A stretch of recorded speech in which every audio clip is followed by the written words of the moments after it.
Hey guys, welcome back to the channel. I'm Luke Monster. Today we're going to be reviewing the Star Wars Black series Shin, Hati from the Ahsoka show. Now, taking a closer look at the box here, it is in that beautiful Ahsoka blue color, looking great. Looking at the actual figure in the box, she is looking really dang good. It is the orange saber variant, which I think is amazing. That's the one that we wanted to get as it is accurate to the show.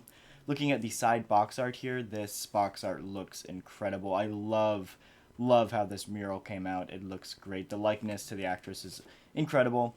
Number 10 in the Ahsoka line, and of course you can pause and read the bio if you would like. Same artwork here on the side. Not a whole lot else going on, so let's go ahead, crack her open, and see what she looks like. Alrighty guys, so now we have the Shin Hati figure out of the box. I gotta say, I think she looks a lot better than I was expecting. A lot of people were just crapping on this figure because, for starters, she's really tall. She's a 6-inch figure, and the actress is not 6 feet tall, so she is pretty overscaled, I guess you could say. But other than that, some of the colors just seemed a little bit off compared to the actual show. But now actually having the figure in hand, she is really good. The articulation is great. And the colors don't look as bad in person. Now, I think you could give her hair and her like cloth armor kind of a dark wash, and it would really improve the figure. But straight out of the box, it's not bad. So there are tons of ways to fix the height problem with her, and I will be doing that towards the end of this video, just if you guys want to see it. But yeah, I'm impressed with her. So let's go ahead and get her off of the spinny stand here and take a closer look at everything she has to offer. I will say one big thing I think is her face. A lot of people were upset that her face does not look like the actress, and I kind of agree. There's some angles that look really good, and there's others that look really bad.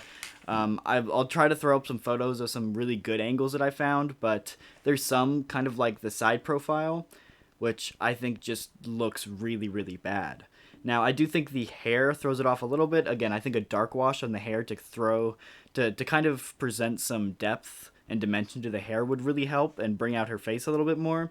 But there's just some angles that look more like Marilyn Monroe than it does Shin Hati. So, really interesting, but yeah, I think if you get her in like the right pose, it looks good. I gotta say, I think she looks better in person too. I think my bright lights and everything on her definitely don't help the face, but in person it looks a little bit better. Anyway, next up, looking at articulation, her head gets pretty standard articulation. Next up, at her arms, she does have these big butterfly joints in here, looking incredible, but obviously she can't get up into the 90-degree T-pose. And her arms can go all the way around.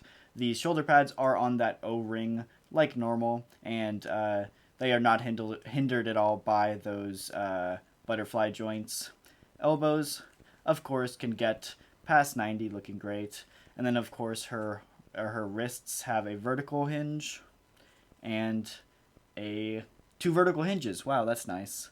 Like the two vertical hinges, especially on lightsaber wielding characters.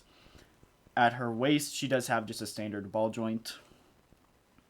Now, her skirt piece here does get in the way a lot, but if you kind of like move it out of the way, she can get great articulation at the legs, but that skirt piece definitely does hinder it. And then at the knees, well past 92. Looking at the ankles, obviously standard rocker and pivot.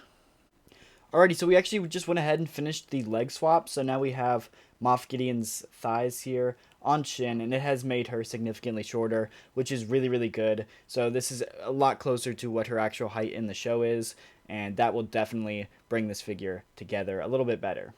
And then what I actually did after replacing the thighs is I gave her Island Journey Rey's cloak. And I think this really brings the figure together. Now, in the show, her cloak is a little bit darker, but I think that this one fits the character really well, and it really brings everything that was missing with this Shin figure together.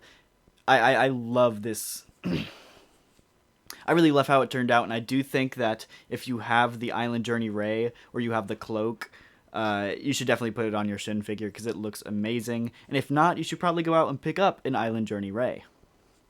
Anyway, first up for comparisons, we do have her next to Sabine and Ahsoka. Now, I did do this height difference after the thigh swap. So if you want an accurate representation out of the box, this probably isn't the comparison for you, but this is what her height should be, and it definitely shows here next to Sabine and Ahsoka. So really, really happy with her height after that thigh swap.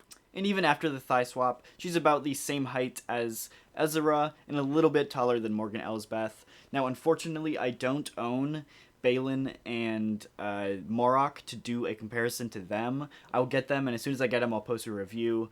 But right now, these are all the Ahsoka figures I have. But here she is next to a standard 6-inch Stormtrooper. This Stormtrooper does stand right at 6 inches tall, and so this is how tall Shin was before the thigh swap, and you can really see how much height that knocked off of her, and that really, really makes it more accurate to the show. So I gotta say, this figure has really grown on me. I think before the thigh swap, she was maybe a 3 out of 5, but after that height difference, it makes her a lot shorter. It made this figure a lot better, especially after you throw in the orange saber, which is accurate to the show, as well as the Rey cloak. It really brings the figure together, and after all of that, I think I'm going to give it a 4.5 out of 5. I think once you do like a dark wash on the hair and the body of the figure, it bumps it up to a 5 out of 5 figure. Maybe if you paint the thighs too, so it's black and not, dark blue, that'll definitely help as well. There's things you can do to make this figure better, but you do have to do them. So I think the standard figure, I'm going to give a 3 out of 5. With the upgrades, I'm going to give it a 4.5 out of 5. So let me know down in the comments what you think of this review, and if you are planning on picking up this figure and doing all of these modifications. But that is going to do it for this video. So if you did enjoy, hit that like button, subscribe, and I'll see y'all in the next video. Thank you so much for watching.